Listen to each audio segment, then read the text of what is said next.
তো গাইজ আজি আৰু বেছি বক বক নকৰো, আগতে ভিডিঅ'টো চাই লওঁ, তাৰপিছত আচল কথাখিনি কৈ আছো।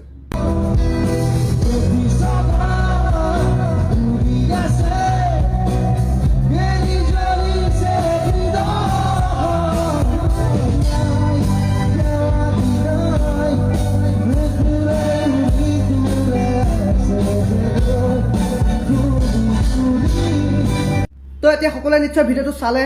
ৰহিম ৰাজে মঞ্চত জুবিনদাৰ গীতবোৰ ইমান সুন্দৰভাৱে গাই আহি আছে, মোৰ বহুতেই ভাল লাগিছে। মই জানো আপোনালোকৰো বহুতেই ভাল লাগি আছে।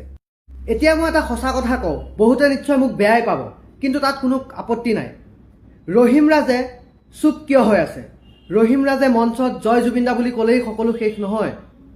ৰহিম ৰাজে এটলিষ্ট জুবিনদাৰ ন্যায়ৰ কাৰণে মঞ্চত হওক বা যিকোনো পডকাষ্টো দি আছে, এবাৰ মাত মাতিব লাগিছিলে যে জুবিনদা এতিয়ালৈকে ন্যায় পোৱা নাই।